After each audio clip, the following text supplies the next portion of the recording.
Super Chris here. Thank you for joining me on All These Things TV. If this is your first time, welcome. And if it's not, hey, it's good to see you again. Here at All These Things, I focus on content for the millennial mother and wife and helping her be her best in her roles and live her most fulfilled and inspired life while having a relationship with Christ. So I'm really excited to get into this video. Thank you guys for hitting play today. And let's go ahead and get into little Eden's 1 month, I guess, update. We'll do a 1 month, we're gonna call it a 1 month update and my postpartum update. On June 27th, Eden had been here for 1 month. The time is really flying by. But before that, he was born on a Saturday morning, so we've been counting by Saturdays. So that early Saturday, that Saturday, he was 4 weeks, but then on the actual 27th, which was a Tuesday, he was officially a month to the date. We're really excited that he's been here for a month. I'm excited to share with you guys about weight and things that he's had to deal with and personality. And then we're going to talk a little bit about recovery and some things that have helped me manage to get through his first month. So let's go ahead and get into it. All right, so here we have Mr. Eden Josiah. One thing about Eden, and I thank God for blessing me, he is a beautiful baby.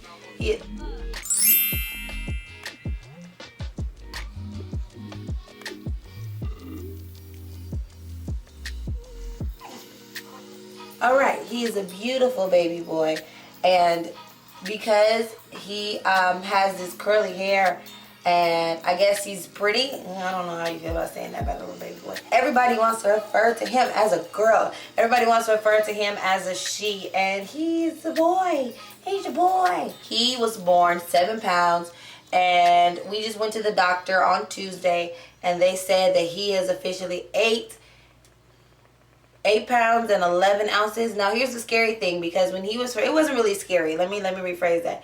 When he was born, he was 7 pounds, and then like a day after he was born, he went down to 6 pounds 10 ounces, and then went down to 6 pounds 8 ounces. So technically he went from 6 pounds 8 ounces to 8 pounds and 11 ounces. So he's almost 9 pounds, and that I believe is because he eats so much. And of course newborns eat, I mean regularly every like 2 to 3 hours, but Eden, he eats 4 ounces in an hour every 2 hours. So he'll have 2 ounces burp and then have the other 2 ounces every 2 to 3 hours, unless I decide to breastfeed. Now breastfeeding with him has given us a little bit of trouble in this first month, because he got thrush really bad within the first 2 or 3 weeks, to where he had, you know, most babies get the thrush and it's just on their tongue and they get the white tongue and everything, but Eden actually had the white patches in his mouth too, to the point where right before we got his medicine, it was starting to seem like it was difficult for him to eat. It was starting to hurt him to eat. So thankfully we got, I want to say it was called diflucan. I might be wrong. I'm thinking that's what it's called. And we're still on it. We're almost done with it, but it's gotten a lot better, and it actually caused a little irritation when it came to me and my breastfeeding. So I backed off of it for a little bit, because I was dealing with a lot of pain, and pumping is just, no, anybody got time. I know I should, and I've been talking to Fago about getting back to pumping. I'm not about that pumping life. I'm not about that life. You can see he's knocked out here. He does have a time schedule. If we go from the time right now, I think it's almost noon. He just finished his morning afternoon bottle, and that's why he's knocked out in this nap. He's in and out, because I'm right here next to him making all this noise. I'm so sorry, boy. He just finished his afternoon bottle, so he won't be up again till like 3. So then he'll eat again at 3, and then thankfully, because I pick Fago up from work, he'll sleep through the whole ride to go get Fago and back home, and then he'll be ready to eat around 6:30 or 7, and then he'll sleep for a little bit and then get back up at 10 and then eat again, and then he'll sleep until at night. Now when he first got here, he was awake every 2 hours, and y'all know how that is if you've had a baby before. But now that he's been here for a little bit and he's creating his own schedule, he sleeps through the majority of the night We are walking into, on Saturday he'll be 5 weeks, and he's sleeping for the majority of the night. We do have a couple of hiccups. Mainly it's like if a binky drops out, or if he wants to breastfeed. It's not nothing too serious, to where our sleep is broken up too much. He'll go to sleep at like 9 or 10, and then he'll get back up at 5 or 4. He'll get up more like 4:30, which is really good for a 1 month old. He's falling into a nightly sleeping schedule, even though he naps all day. So that is making my life a whole lot easier. What else about Eden? His personality, we're still trying to figure it out. He did yesterday. This is week 4, so yesterday we were what were we doing? I was just up talking to him, and he actually started smiling at me. So we're making progress in that. He's smiling. His personality, he's still really chill. He's very observant, and he loves mommy. Oh man, you can already tell that he loves him some mommy, which makes me very happy, of course. I will come home for picking up Fago, and Fago will take over his daddy shift, and he'll spend time with the kids when he gets off. And he'll, change Eden's diaper and feed him and sit him on his lap and talk to him while I'm like finishing up dinner or something. And Eden will holler. He'll holler. Like, he'll holler until he sees me. He'll see me, and then he'll stop. And he's like, okay, so you gonna pick me up, or you just gonna look at me? Okay, I'm gonna start hollering again. So he loves mommy, and I think that's because I spoil him and I hold him all the time, and he likes being held. And whenever I put him down, he follows me with his eyes. Or if I give him to his dad, he's trying to like see and trying to make sure he has his eyes on me. It's really cute. But it's to the point where now I gotta figure out how I'm gonna break it, because I can't even eat. I can't eat without holding him. I can't do it. And that's not a bad thing. It's adorable. I think it's really cute.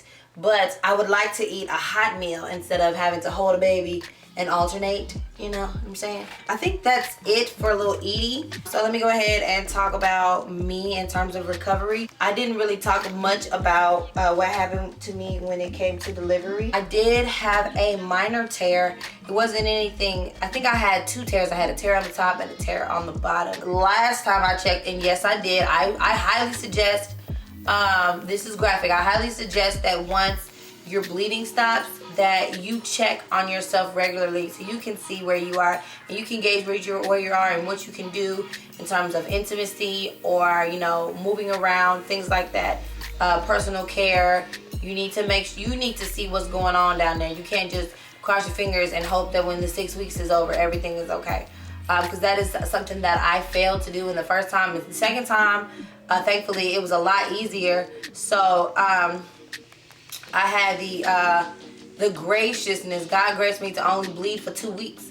I literally only bled for 2 weeks. I still had a lot of pain, a lot of soreness and whatnot, but I only bled for 2 weeks, which was a great blessing. So after my 2 weeks, I've been checking in, make sure everything is okay. All my stitches are gone, everything is good, but I'm still going to wait in terms of intimacy and everything until I have clearance from my doctor, just to be safe. I don't want nothing crazy to happen, even though it seems as though I'm healing a lot faster this time. Because I have a concern for myself, I've actually started using Summer's Eve, and I know they say not to use it internally, so I haven't. I've been using it externally.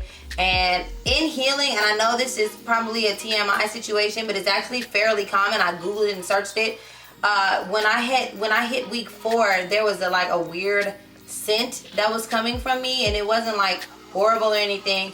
And I looked it up, and they said that it's common, it's just part of healing. Well, I was gifted through CrowdTap some Summer's Eve products, and I have the foaming wash, and I have wipes for here, and then I have some on-the-go individual packages. So if I'm out and about and I go to the restroom, I'm good to go.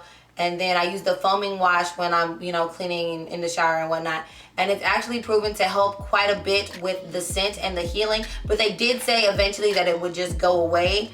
It's just part of healing. If you have a really bad cut sometimes, and it doesn't mean that it's infected at all. It doesn't mean that there's an infection. Doesn't mean that there's any crazy bacteria. Sometimes when it heals, there's scents that come out. And I hate to sound crazy, and I probably sound gross, but it's pretty common.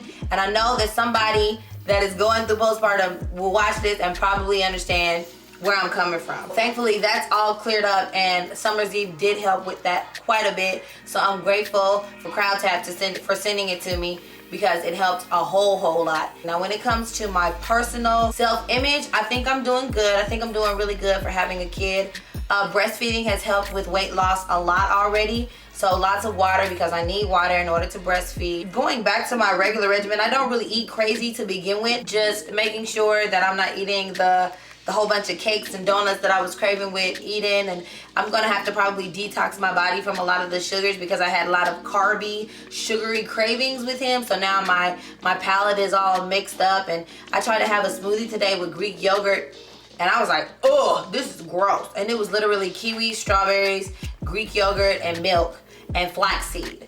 And it was just like, I can't do this. This is too nasty. Meaning it didn't have any sugar or anything, and my body wasn't used to the sugar. So I feel like I need to do a detox to get my body back right. Stomach is doing well. I don't feel any abnormalities in my stomach. I feel like everything is pretty much gone back down to its actual size post baby. Now when it comes to exercising, I'm definitely taking my time on that, mainly because I still have back pain from that epidural leak that I told you guys about in my labor and delivery story. So if I do too much at home, like if I clean up and then I'm bending over and sweeping and vacuuming and scrubbing, if I do too much of that, my back will start having spasms and sharp back pains. And I'm gonna, they said to give it a couple of months for my back to start acting right. So I'm trying to be patient with that. So I'll just take some ibuprofen and keep it moving, with hopes that as I continue to heal, my back pain will get better as well. What else is going on with me? Emotionally, I think I'm doing good. I did have a couple of hiccups when Eden first got here, but I just told Fago, what day was that? I told him on Sunday that now that Eden has been here for a month, I'm really starting to feel like, okay, this is a norm. And it's actually, the crazy thing is, of course, you're going to get new norms, but I'm actually really excited about the new norms that we have going on here, because when Eden gets up at 5, I'm up at 5 with him, of course, but then he eats and he go right back to sleep and I'm just up. So now I have the chance to do things that I said I wanted to do but never felt like I had time for. So now I'm up at 5 o'clock making sure I make extra time to spend time with God. Or if I'm too tired to finish straightening up the kitchen from dinner or something, I'm able to finish it at 5 o'clock in the morning before anybody gets up, where it's just me and Eden. I'm able to spend time with God and journal or read a book or check on my Instagram and all kind of just really great extra time that I needed. So I'm grateful for little Eden for being up at 5 and giving me that chance to, of course, be a mom in that time, but make sure I have a little extra me time, you know, even if it does take away from my sleep. So that's really, I really am grateful for that extra time. And then when it comes to new norms, I'm just, just getting used to 2 kids out of the car, just getting around with 2 kids when it's just me. Isn't terrible, because I have to go to doctor's appointments and take Eden to doctor's appointments, and it's really good. Cadence is really patient. Cadence is she's 3, but she listens very well. She's a great help. And I will be posting a video really soon about how Cadence is adjusting, because I did say that I have a part 2, so I'm excited to share part 2 about my baby is a big sister. I'm excited to share that with you guys.